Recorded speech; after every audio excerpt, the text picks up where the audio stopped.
नमस्कार। लीवर हमारे शरीर का एक महत्वपूर्ण अंग है एंड फैटी लीवर के केसेस बढ़ते जा रहे हैं जो कि लीवर फेलियर का कारण भी बन रहे हैं एंड लीवर फेलियर भी तेजी से बढ़ रहा है। ऐसे में व्यक्ति की मृत्यु का कारण भी ये हो सकता है। तो आइए जानते हैं फैटी लीवर क्या होता है और होम्योपैथिक में इसके क्या उपचार है। नमस्कार सर, हम फैटी लीवर की बात कर रहे हैं। अक्सर लोग कहते हैं कि फैटी लीवर सिर्फ शराब पीने वालों को ही होता है, तो मैं इसके लिए भी जानना चाहूँगी, हमारे दर्शक भी जानना चाहेंगे, और क्या फैटी लीवर बच्चों को भी हो सकता है?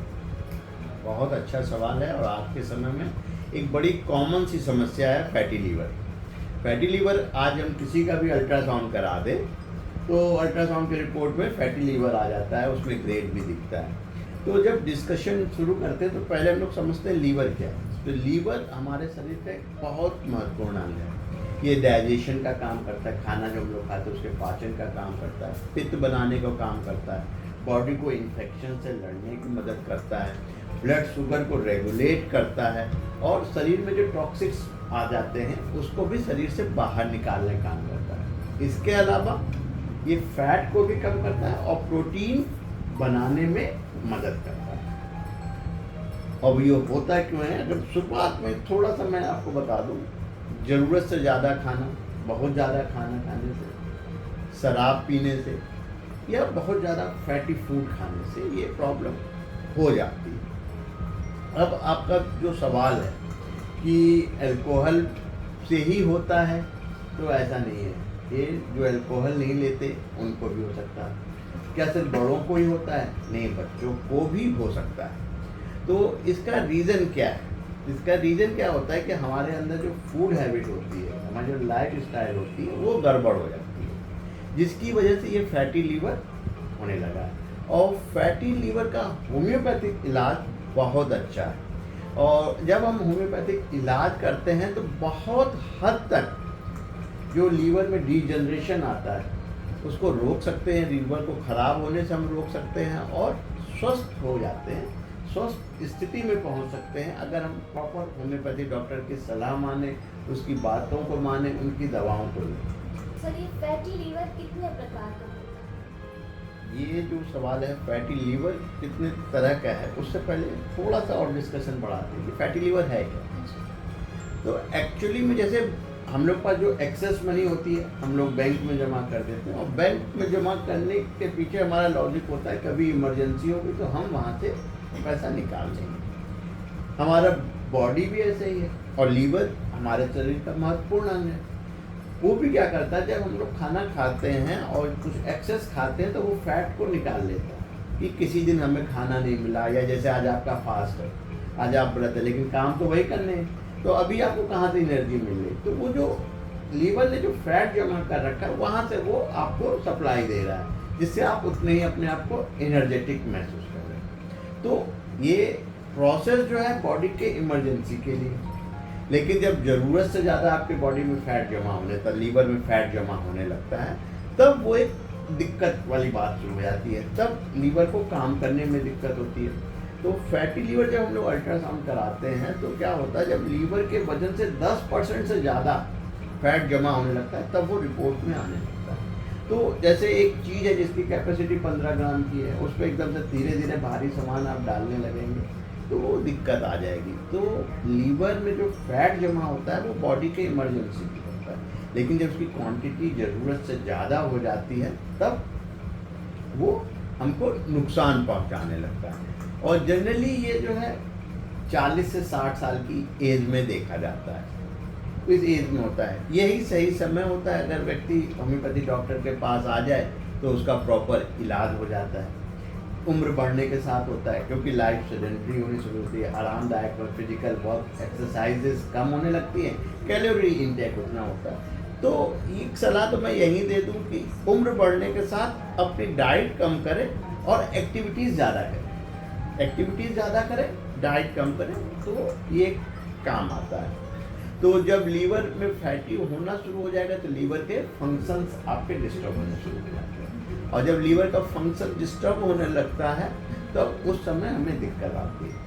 अब आपका जो सवाल है कि फैटी लीवर कितनी तरह के होते हैं, तो फैटी लीवर दो तरह के, एक जो कॉमनली नोन जो सभी को पता है कि अल्कोहल लेने से जो होता है, जिसे हम लोग अल्कोहलिक फैटी लिवर डिजीज कहते हैं। ये सिर्फ अल्कोहल ही नहीं हुआ, आप जो सिगरेट या मसाला या जो इस तरह का जो भी एक्सेस सेवन कर रहे हैं तो वो इसका मेन कारण है।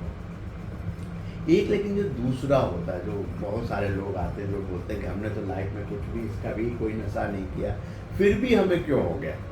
तो आपने नशा नहीं किया, आदमी ने कुछ नहीं किया, लेकिन life style, food intake, demand से ज़्यादा हमने फूड सप्लाई की, फिजिकल एक्सरसाइज हमने नहीं किया, कैलोरी बर्न नहीं किया, तो क्या हुआ, लीवर हमारे बॉडी में वो रखता रहा कि इमरजेंसी में खर्च करेंगे, क्वांटिटी बढ़ गई।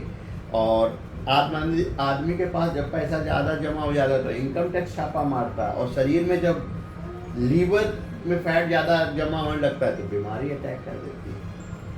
अब ये जो फैटी लीवर होगा इसके भी 4 स्टेज जो आपको अल्ट्रासाउंड में रिपोर्ट देखते हैं ना, generally grade 1, grade 2, grade 3, grade 4 इस तरह। तो जो जनरली ग्रेड 1 वाली स्टेज होती है इसमें लीवर में फैट तो जमा आ जाता है लेकिन सूजन नहीं आई होती। ये एक वार्निंग साइन होता है। अगर आदमी अपनी लाइफ स्टाइल सही कर ले, खान पीन सही कर ले तो भी उसको आराम आ जाएगा। इसका सेकेंड जो स्टेज होती है वो होती है नॉन अल्कोहलिक स्टेटोहेपेटाइटिस। इसमें क्या होता है, लीवर में फैट जमा हो गया, अब सूजन भी आने लगी। जब सूजन आने लगे तो क्या हुआ, जो लीवर के सेल्स हैं उनमें डिजनरेशन होना शुरू हो जाता है, और तो बॉडी के सेल्स उसको रिपेयर करने की कोशिश करते हैं और कई बार रिपेयर कर भी लेते हैं, लेकिन कई बार वो रिपेयर करते करते थोड़ी सी हमारे लीवर के सेल्स में फाइबर बनना शुरू होता है, फाइब्रोसिस हो जाती है। ये जो तीसरी स्टेज होती है जब लीवर में फाइब्रोसिस होता है, रिपेयर का ही एक प्रोसेस होता है जिसमें लीवर में तो हमारा जो हमने रिपेयर तो कर लिया लेकिन कुछ जो सेल्स होते हैं, हेल्दी सेल्स होते हैं, उसमें घाव हो जाता है। ये तीसरी स्टेज होती है। इसका जो चौथी स्टेज होती है जो कि सिरोसिस, जो आपने शुरू में बोला ना लीवर फेलियर हो जाता है, ये वही वाली स्टेज के करीब हम लोग पहुंच जाते हैं। इसमें क्या होता है, लीवर काम करना बंद हो जाता है, बहुत सारे सिम्टम्स आना, जैसे आंखों में पीलापन, खुजली हो जाना, पेट में दर्द, ये सारे अलग अलग सिम्टम्स आ जाते हैं। लेकिन यहाँ पे एक आम आदमी को जो जानने की ज़रूरत है, जो कॉमन लोगों को अल्ट्रासाउंड में जो फैटी लीवर दिखता है वो बहुत कॉमन चीज़ है। जनरली लोगों को वही होता है जो कि आराम से दवा के साथ और लाइफ स्टाइल और फूड हैबिट को सही करके हम उसको सही कर सकते हैं। फाइब्रोसिस और सिरोसिस ये मैंने ग्रेड बताया कि इसके बाद ये होगा और फाइनली सिरोसिस होकर लीवर फेलियर हो जाएगा, लेकिन इसमें काफ़ी लंबा समय लेता है, 4 से 6 साल। जब हम पूरी तरह से अपनी आँख नहीं खोलते, हम अपनी आदत को नहीं चेंज कर पाते हैं, तब ये चीज़ हो जाती है। सर, फैटी लीवर होने के और क्या कारण हो सकते हैं? शराब पीने वाले को तो हम कह सकते हैं, और इसके अदर क्या कारण? हाँ, ये बात तो सबको पता है। देखिए, एक तो अल्कोहल तो है ही है, दूसरा कई बार फैमिली हिस्ट्री में कुछ लोग के जेनेटिक्स में आया हुआ होता है, वो चीज़। और जो इतनी देर से मैंने बार बार बोला, खाना ज़रूरत से ज़्यादा खाना, तो मोटापा, ये एक बहुत बड़ा कारण है। फैटी फूड, जो बहुत आजकल मसालेदार खाना खा रहे हैं, बहुत ऑयली खाना खा रहे हैं, वो एक चीज़ है।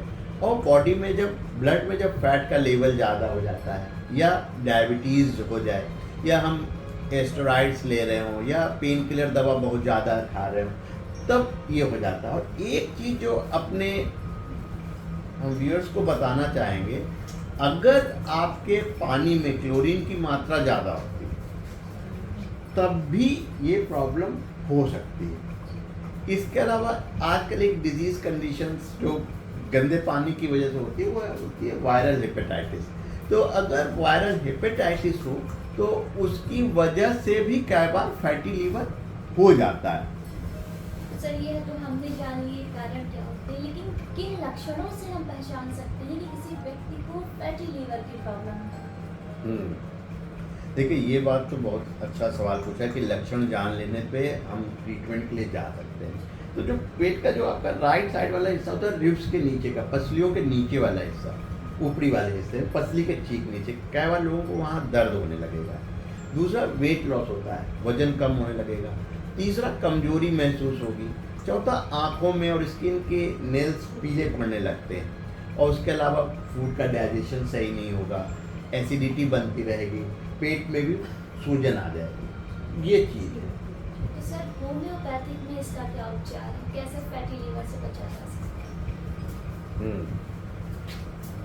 देखिए, होम्योपैथिक जो ट्रीटमेंट है वो पेशेंट को एज ए होल ट्रीट करता है।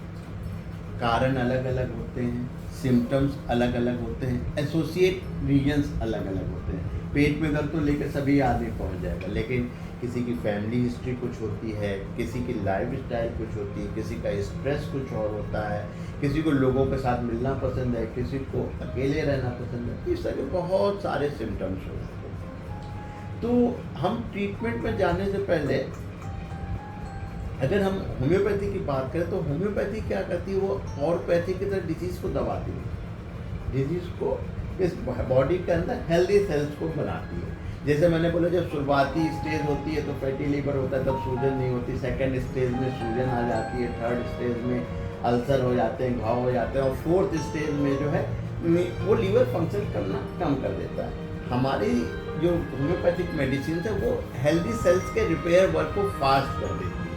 तो उससे क्या होता है, जो लीवर की फैटी लीवर होने की वजह से जो कॉम्प्लिकेशंस आते हैं, उन कॉम्प्लिकेशन से हम लोग बच जाते हैं। तो होम्योपैथी में ऐसे तो बहुत सारी दवाइयाँ हैं, लेकिन चेलिडोनियम हमारे जो दर्शक डॉक्टर के पास नहीं जा पा रहे, वो चेलिडोनियम एक दवा होती है जिसको कि वो अपना रेगुलर लें, आधे कप पानी में चेलिडोनियम मदर टिंचर 20 बूंद आधे कप पानी में डाल के सुबह शाम, लेकिन इसको परमानेंट ना कर लें, इसको लेते रहें। और इस बीच में किसी एक होम्योपैथी डॉक्टर के पास पर्सनली जाना होगा। अच्छा और सही इलाज तभी संभव होगा जब आप किसी डॉक्टर के पास जाएंगे। ऐसी तो दवाई जान के आपने दवा लेना शुरू कर दिया, ये टेम्पररी कुछ दिनों के लिए आपको आराम दे देगा, बट अच्छा और प्रॉपर रिजल्ट के लिए आपको किसी न किसी नियर बाई होम्योपैथ के पास जाना चाहिए। लीवर को हेल्दी रखने के लिए खाने में सेब, चुकंदर, गाजर व अन्य मौसमी फलों को शामिल करें। हरे पत्तेदार सब्जियों का सेवन फ़ायदेमंद होता है। अखरोट भी लीवर को स्वस्थ रखता है। एवोकाडो भी खाने में शामिल किया जा सकता है। ग्रीन टी का सेवन कर सकते हैं। इसके अतिरिक्त हर रोज़ एक्सरसाइज ज़रूर करें, पर्याप्त नींद लें, जंक फूड का सेवन ना करें।